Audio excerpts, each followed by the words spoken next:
Ayn Rand's Devastating Critique of Liberals by Elan Journo.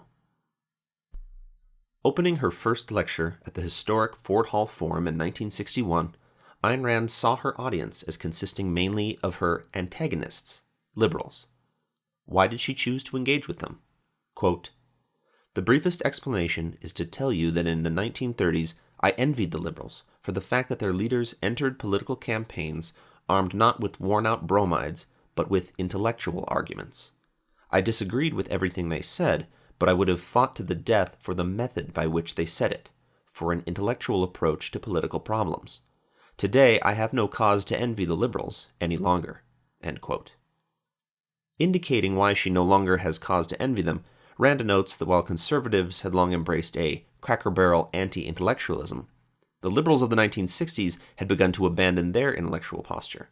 Individuals who, quote, "are and still wish to be the men of the intellect," end quote, had become politically homeless, and this is why Rand wanted to engage with them. Quote, "As an advocate of reason, freedom, individualism, and capitalism, I seek to address myself to the men of the intellect, wherever such may still be found, and I believe that more of them may be found among the former liberals than among the present conservatives. I may be wrong, I am willing to find out." End quote. In this talk and in a number of her essays, Rand offers a critique of the liberals that is uniquely formidable. It has the power to convince active-minded individuals. No one today who is sympathetic to liberal positions will find a more objective, trenchant, sophisticated analysis. Rand's assessment prompts a frank moral reckoning about liberal goals. Her view differs radically from the criticisms leveled by conservatives, a group she is often wrongly lumped in with. What Rand offers instead is an analysis that evaluates the animating, but unadmitted, basic goals of liberals. Seeing beyond rubber words. Political goals, in Rand's view, are a result of people's moral premises. When thinking about and discussing political groups, she explained in a 1962 radio interview, you need to define them, quote, "in terms of fundamentals, not details and not consequences, but the basic causes," end quote. What basic ideas did liberals stand for? Here, there was deliberate unclarity. The terms liberal and conservative, she observed in 1961, are two of the emptiest sounds in today's political vocabulary. Quote, "These terms have become rubber words that can be stretched to fit any meaning anyone cares to give them, words that can be used safely by any speaker who wants to be misunderstood in the greatest number of ways by the greatest number of people. Yet at the same time, everyone seems to understand these two words in some foggy, subverbal manner, as if they were the code signals of a dark, secret guilt, hiding an issue no one cares to face." End quote. The term liberal, in its 19th century usage, Rand noted, had meant an advocate of individual rights, of political freedom, and an opponent of authoritarianism. But in America, it had come to designate the opposite. In the 1930s, Rand observed, liberals crusaded for a program of social reforms, calling for a planned society defined by abstract principles. They claimed to have reason, logic, and science on their side, projecting a manner of confident, distinguished intellectuality. By the early 1960s, there was a significant change in how liberals pushed their agenda. Rand discerned a severely narrowed orientation. The scale of concern had shrunk down from the economy as a whole to, quote, "single, concrete-bound, range-of-the-moment projects and demands, without regard to cost, context, or consequences," end quote. Gone was the semblance of confident intellectuality, replaced by an evasiveness about naming their goals. Liberals, Rand observed, were militantly opposed to political philosophy, denouncing concepts as tags, labels, myths, illusions, and resisting any attempt to label, i.e. identify, their own views. Judging from their behavior, Rand wrote, the liberals of the early 1960s aimed to furtively move the country along a definite path. Quote, "by means of single, concrete, specific measures, enlarging the power of the government a step at a time, never permitting these steps to be summed up into principles, never permitting their direction to be identified or the basic issue to be named." End quote. Liberal policies. This pattern was exemplified in the administration of John F. Kennedy. Kennedy dismissed the need for theories, principles, ideas, long-range vision. In one major speech, Kennedy was begging his audience to drop such illusions as abstract knowledge, to look only to the concrete problems of our day in isolation from one another. Focus narrowly on the concrete, incremental, siloed policies he advocated, and you'd struggle to notice their direction. But they had a definite direction. Consider elements of Kennedy's agenda. Kennedy worked to inveigle Americans into accepting the expansion of government power into the field of medicine. He called for government to provide health care coverage for the elderly, paid for by taxing the earnings of the non-elderly. This effort, Rand wrote, involved pushing Americans to accept the principle of, quote, self-immolation under the guise of mere kindness, generosity, or charity.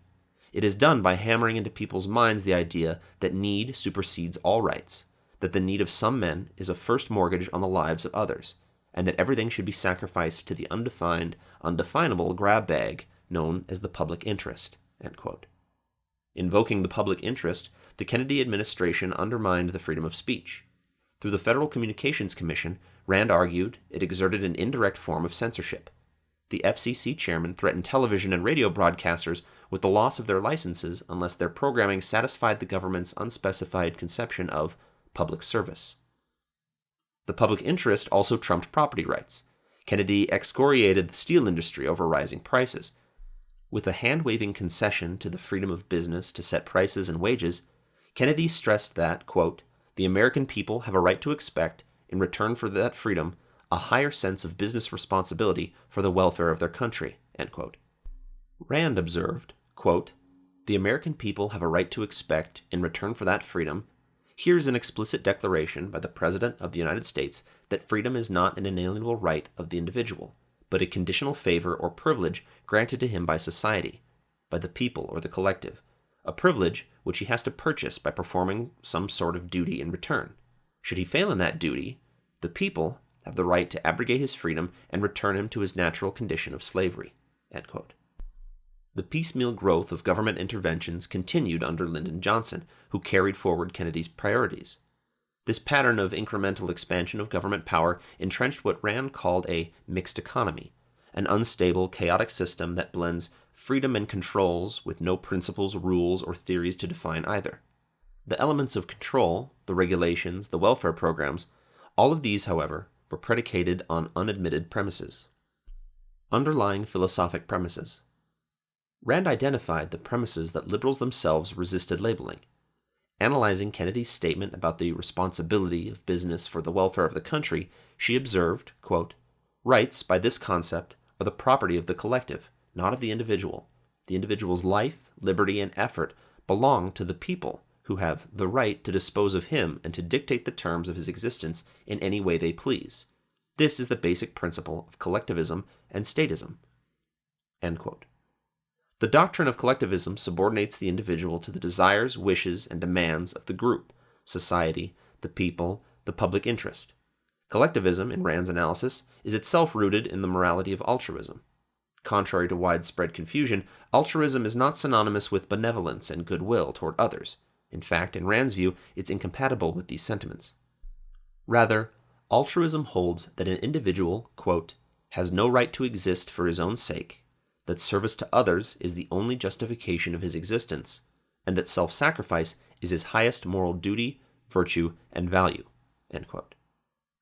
This ethic justifies the collectivism inherent in the welfare programs that liberals embraced. By justifying the sacrifice of an individual's life, liberty, and effort, altruism provides the rationale for redistributing wealth from those who produced it to those who did not, for establishing and expanding welfare programs to serve the needy, for governments violating the property rights of business owners for the sake of serving the public interest. The welfare programs liberals embraced tend towards socialism, and the Kennedy administration did push welfare state policies. In Rand's view, it was moving toward a political system that was essentially similar yet distinct. Kennedy's New Frontier agenda, she argued, exhibited an authoritarian impulse.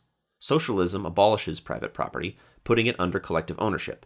What Kennedy sought was a system retaining the semblance of a free society and a facade of private property, but with the government controlling its use and disposal. This, she wrote, is a, quote, fundamental characteristic of fascism, end quote. The system America was drifting toward under Kennedy, Rand argued, was not a militant fascism, nor led by an organized movement. Instead, it was a tired, worn, cynical fascism by default, not like a flaming disaster, but more like a quiet collapse of a lethargic body slowly eaten by internal corruption. nor was her claim that Kennedy or Johnson or other liberal politicians were secretly socialists or communists. Both Kennedy and Johnson, Rand wrote, were avowed opponents of communism. The point, rather, is that their animating moral political ideas, even if unadmitted, even if held loosely, even if implemented piecemeal, called for the subordination and sacrifice of the individual to the collective. This unadmitted principle, derived from the altruist ethic, is the ideological root of all statist systems, in any variation, from welfare statism to a totalitarian dictatorship. The principle underlies the Soviet Union's totalitarian regime, Nazi, National Socialist Germany, China's communist dictatorship, and numerous kindred tyrannies. This is the ideal that ravaged the modern world. No one motivated by benevolence and human welfare could ignore its real-world effects. For over half a century, Rand wrote, modern liberals have been observing the facts that their ideas are achieving the opposite of their professed goals. Quote, instead of liberation, communism has brought the blood-drenched dictatorship of Soviet Russia. Instead of prosperity, socialism has brought starvation to China and Cuba and India and Russia. Instead of brotherhood, the welfare state has brought the crumbling stagnation and the fierce elitist power struggle of Great Britain and Sweden and many other less obvious victims. Instead of peace, the spread of international altruism has brought about 2 world wars, an unceasing procession of local wars, and the suspending of a nuclear bomb over the heads of mankind. End quote. This is the inhuman ideal that throughout the 20th century American intellectuals and liberal leaders sympathized with, lionized, whitewashed. The majority of individuals loosely defined as liberals, Rand wrote in 1962, are afraid to let themselves discover that what they advocate is statism. Quote, they do not want to accept the full meaning of their goal. They want to keep all the advantages and effects of capitalism while destroying the cause, and they want to establish statism without its necessary effects. They do not want to know or to admit that they are the champions of dictatorship and slavery, so they evade the issue, for fear of discovering that their goal is evil. End quote. What the New Left revealed. Self-deception is insidious. Evading a fact cannot change or erase it. What it leads to is a contempt for facts, a fear of the truth, intellectual disintegration. Because they refused to face the inhuman nature of their goal, liberals were becoming more and more anti-intellectual. The nadir of that anti-intellectual trend, at least up to that point in history, could be seen in the emergent New Left. Gaining prominence around the close of the 60s, the New Left saw itself as distinct from liberals, but in Rand's analysis the difference was one of form, not of essential goals or fundamental motives. In a sense, she wrote, the New Left is, quote, cruder and more honest, not honest in an honorable sense of the word, but in the sense of a combination of brazenness and despair, prompted by the belief or the hope that they can get away with it, as a drunk or a drug addict will blurt out some part of a truth he has spent years evading and repressing. The social veneer of the collectivists is cracking, and their psychological motivation is showing through. End quote. Old-line Marxists claimed their doctrine was scientific. Technological progress, they insisted, necessitated a planned economy, which would outstrip capitalist production and yield a climbing standard of living. The New Left, however, discarded that ostensible embrace of reason, science, progress. Figures in the New Left replaced dialectical materialism with doctrines of equal scientific validity, such as astrology. Rand argued that the New Left's environmental crusade for pristine nature untouched by humans was not only unscientific, but also a confession that collectivism was a technological and industrial failure. Quote, confronted with the choice of an industrial civilization or collectivism, it is an industrial civilization that the liberals discarded. Confronted with the choice of technology or dictatorship, it is technology that they discarded. Confronted with the choice of reason or whims, it is reason that they discarded. The old-line Marxists used to claim that a single modern factory could produce enough shoes to provide for the whole population of the world, and that nothing but capitalism prevented it. When they discovered the facts of reality involved, they declared that going barefoot is superior to wearing shoes. End quote. If collectivists were concerned with poverty and human suffering, they would have become champions of capitalism long ago, because only it can deliver abundance and progress. But they evaded the evidence. They went from basely denouncing capitalism for creating poverty to denouncing it for its virtue of creating abundance. The activists of the New Left, Rand argued, were heirs and products of leftist liberal ideas. The activists were, quote, closer to revealing the truth of their motives. They did not seek to take over industrial plants, they seek to destroy technology, end quote.